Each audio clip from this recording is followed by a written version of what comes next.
How do you know if you're falling behind with your savings? What amount should you be having this year? Well, a new survey just came out polling 1,000 US adults, and I think the results are going to surprise you. But first, let's talk about how these videos are going to work because I'm building my personal finance community in public daily with these videos. The first thing I want to do is have like a little YouTube Q&A, anything, saving money, paying off debt, budgeting, personal finance mindset, anything at all. I want to give you guys immediate value. Then the reason why you probably clicked on this video, something that's been on my mind to help you reach your financial goals faster, stop being average. There's some new emergency fund stats. So are you below average, above average? Are you just about where the average is? I'm excited to show you what kind of came from this new survey. And then at the end of this, we're going to talk about some community activity that's going on and things that are new and happening in the community that are also going to help you pay off your debt faster, save more money, and just build more confidence. Okay, that's why we're all here. So first, let's go to the YouTube comments, and we have one from J Rex who loves my approach. I love your approach. Thank you, J Rex. I appreciate you. So this is the time in the episode where I go through YouTube comments. Right now, it's a little slow, so let's get them in there. Okay. Next thing, let's talk about how to stop being average. What do I mean by this? Well, Bankrate, it's a finance thing website. They did a survey recently polling 1,000 people. It's only a couple months old, so it was May or June of this year, a couple months ago. And what they found was this. They asked, how much do you have in your emergency savings? That is money that's readily available in either a checking account, savings account, or money market, meaning it's like another kind of savings account, if you will. So get your guesses in. They're right down here. What do you guys think? What do you guys think the results are? No emergency savings. 24% of people don't have any savings at all. That's 1/4 of the people. So 250 people of the 1,000, no savings whatsoever. So let me know which group of these you guys are in, and then we're going to talk about how to get into, the next group up from where you're at. Okay. Some, but less than what would cover 3 months. So less than 3 months of expenses. That was a confusing way to say that. 30%. So let's look at this. 24 plus 30% is 50%, 54%. 54% of people don't have 3 months worth of expenses. Okay. Then 3 to 5 months is about 19%. And then 6+ months is 27%. Okay. So again, these surveys are interesting. I don't use them, to assume anything. People could be lying. People could just be not knowing, just clicking stuff and, not knowing how much savings they have. But I think maybe this is reasonable. But 54% don't have 3 months worth of expenses. So in order to be average,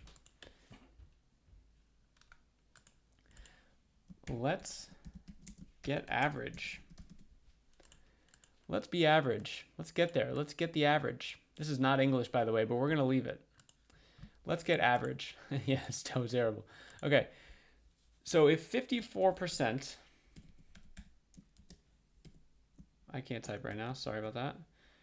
Have less than 3 months of expenses saved, then all you have to do to be average is have 3 months of expenses saved. Now, that might sound like a lot, or you could be sitting there like, I have no idea what I should do. What should I do? Well, here's what I would do first. If you don't know how much money you're making or how much money you're spending every month, what your expenses are, you have to, what I would recommend is going back 3 months worth of your expenses. It's called a 3-month look back. And in this, what we want to do is any way that you use money, so debit, credit, cash. Cash is a little harder to go back and think about all the cash that you spent because it's not a electronic transaction, right? So that's a little harder. So okay, maybe that's a learning lesson. Ooh, maybe I'm using too much cash, but cash isn't necessarily a bad thing either. So you have to weigh it. But we want to say look at, so we have expense categories here. Expense categories. And then you go sort of, A, B, C, D, okay? Then we have, let's call it June.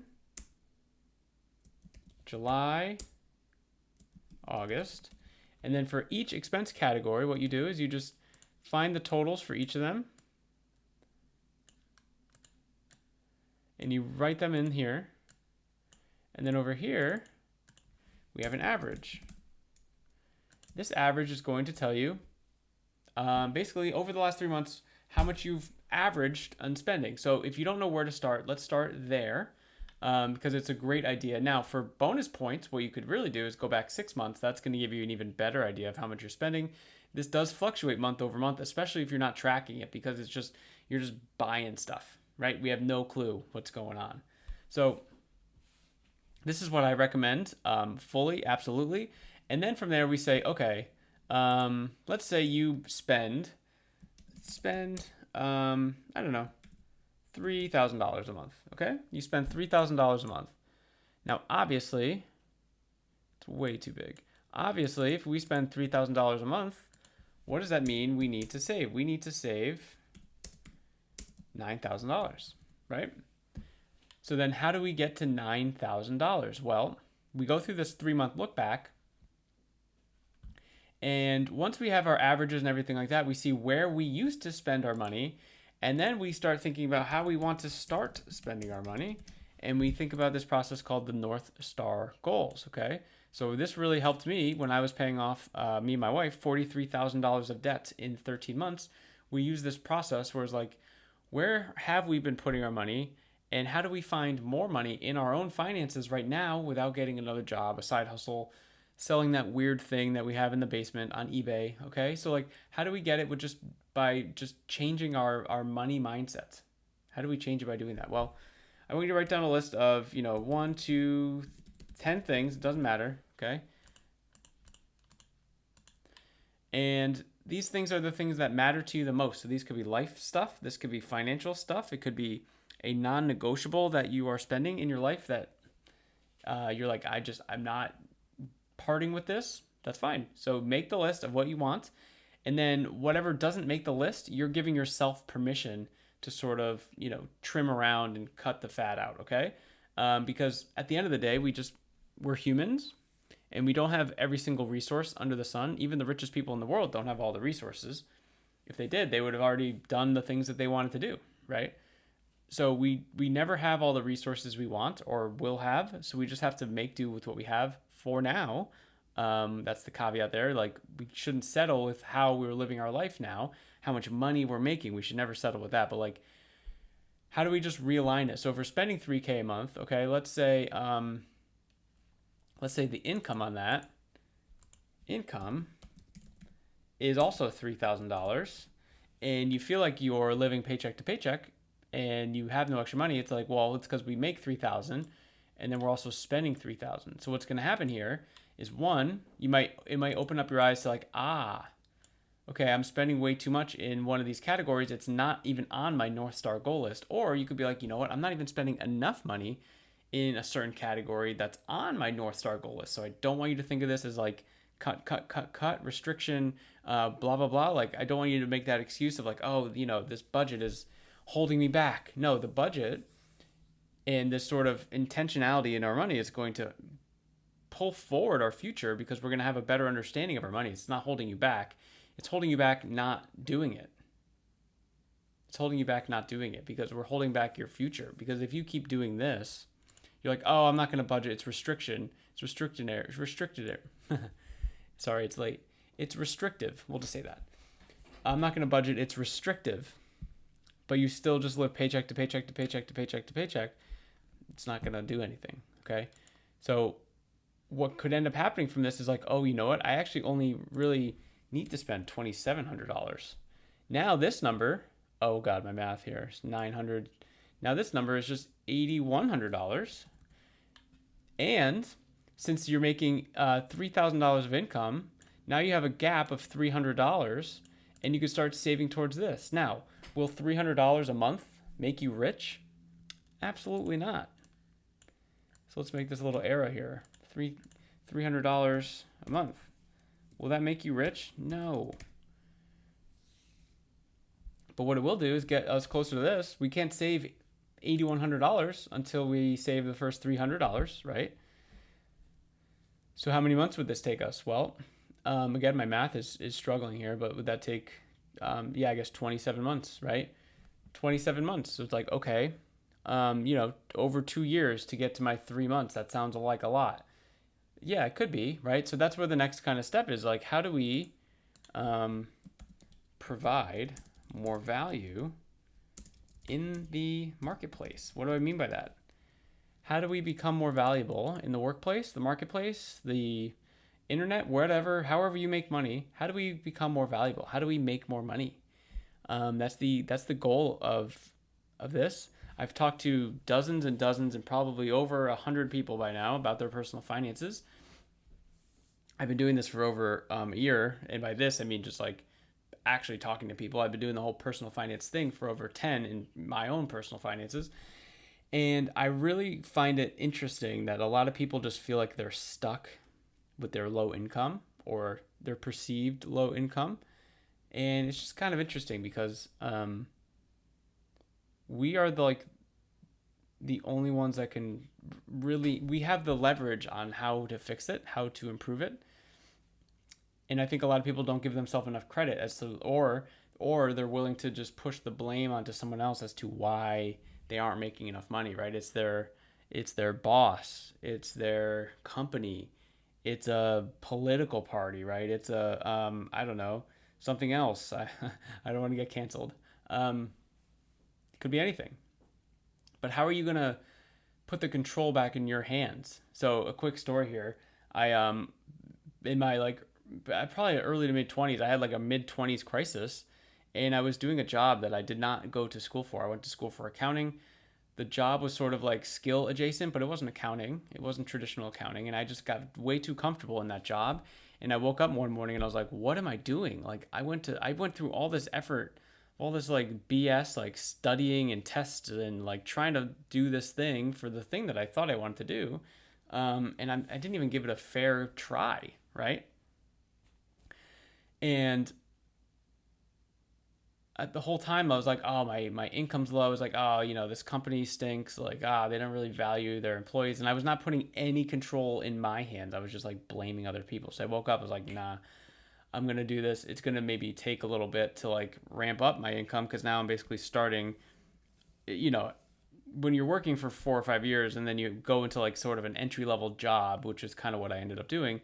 I actually went up a little in pay, but like realistically, I was so behind. So I just really kept trying to like, how do I keep getting better at this, improve this, get feedback? How do I just keep learning new skills to make myself more valuable? How do I take on projects? How do I become more proactive at my job? And it's just like that's what ended up happening. And my income raised by like, I don't know, like 300% in the 10 years, which sounds like a lot, but over 10 years, it's really not like super crazy. But it was just because I kept trying to improve myself, and that's the long game. So how don't think about next month. It's important, but don't think about next month. Think about in 10 years from now. So doing this exercise isn't about, oh my god, how am I why I can't spend an hour on this right now, like I'm so busy. Imagine if you did this process and then it created you the situation where you could just start saving towards your call it your 3 months of unexpected, or sorry, of your emergency funds, and you've never done this before, and doing this 1 hour of work got you $300 a month, and then it was able to be consistent for a very long period of time, right? Imagine if you did this for 2 years and you made, what was that, $72,000, $7,200 saved up. That's $7,200 more than you would have saved if you didn't do this exercise. So, and then once we do this, it's like, how do I leverage this even more? It's like, well, if I keep my spending the same, we've basically like got it down to a pretty good science where like, okay, I have my need items. Prioritizing financial goals. I'm paying myself first, and then I have some want items here and there. It's not a big deal. And then how do we increase this? Like, imagine if we increase this to $4,000, and now you have $1,300 a month. Like, what are we even talking about here? Like, that's when we start cranking it out, right? So it's just something to think about. I think in the short term, we need to look at our expenses. In the long term, we absolutely have to look at our income. Okay, so I hope this was helpful for you. I would check out this report here by Bankrate. So it's called Bankrate's 2025 Annual Emergency Savings Report. There's like so many charts in here. It's like kind of insane. So if you're a money nerd, I don't know if that applies to you, but yeah, go check it out. So now let's talk about some community activity, because I have a pretty important thing I wanted to share, and it actually kind of relates to what we were talking about here. I have a new 2-day challenge in the community. It's a cash flow kickstart. It's a 2-day group challenge, okay, where I'm helping you find where your money has been going, how to realign your money to things that matter the most, and how to keep that momentum month after month. So that's basically exactly what I was talking about, what I just went through here. And you'll notice a lot of my frameworks or things that I talk about are based on these 3 sort of words here. We have action, awareness. I spoiled the second one. Action, accountability. Okay. These 3 are, if I don't say these, just think about, like, look at through the structure of how I'm saying it. And then, like, they all sort of align. So it's like the first thing, no matter what the financial goal is always awareness. Always, always, always. And then it's action, and then it's accountability. So what does that mean exactly? Well, in the example of like trying to save more money, the awareness. Yeah, see, this still doesn't make sense. Why would we want to get average? Yeah, I don't know. You guys should yell at me for that in the comments. So this is an awareness step here. The 3-month look back. Okay, how we spend our money. This is just all awareness. Like how much money do we spend? Right? If we don't even know, we need to be aware. That's awareness. And then we're going to take action with the North Star goals. Right? And then how do we keep ourselves accountable to be able to do this? For, originally the $300 was 27 months, right? 27 months for $300 a month to get to the $8,100. Is that right, by the way? I feel like it's just like wrong. I feel like I've been saying that the wrong. Hold on. Let me pull up the calculator. It is late. I apologize. 27 times 300. Yeah, I was right. I knew it. I was confident. And this, this here could even be like, this actually could kind of be all 3. It's like, how do we provide more value? It's like, well, what value am I even providing? Do I have any value I'm providing? That's awareness. Then action is like, how do I find more value? Like, how do I try to make more money by, learning new skills? And then it's like, how can I do this for 10 years and increase my income by 300%? Right? So that's pretty cool. So I go over basically how to find hidden cash flow. So if you're interested in finding like an extra, I don't know, $100 to $300 a month. That's kind of what people have been doing inside the community. $100 is like the lowest I've seen, and I've seen higher than 300, but I would say a strong chunk of people are between that $100 to $300 a month. Now, just to be clear, the awareness part is great, but finding hidden cash flow of $100 to $300 does not mean that you automatically save it. You have to actually take actions to do it. So now it's like, oh wow, I've actually freed up $100 to $300. It's kind of fake money until you've done it, right? So just wanted to be super clear about that. So make sure to check this out. I'm doing these weekly inside the community. So here's the community calendar, and as you can see, I've done this week. So once it starts, I take it off the calendar because I don't want people to get confused and sign up for it. I had one started last night, so excited for call number 2 tomorrow. Next week, it's a Saturday, Sunday edition for my Weekend Warriors. And then we're back doing it again next week. And then guess what? The week after, it'll be another day and time combination. I'm just trying to find the best days and times for everyone inside the community. And so that's going to do it. So guys, if you're vibing with these videos, let me know. Like, what other topics do you want me to talk about? Obviously, if you're not in the community, what are you doing? You've been watching me blabble for almost 20 minutes. Get in here. Dollar Discipline University. The link's down below this video, school.com/debt. And I'm doing these videos daily, so I'll see you tomorrow.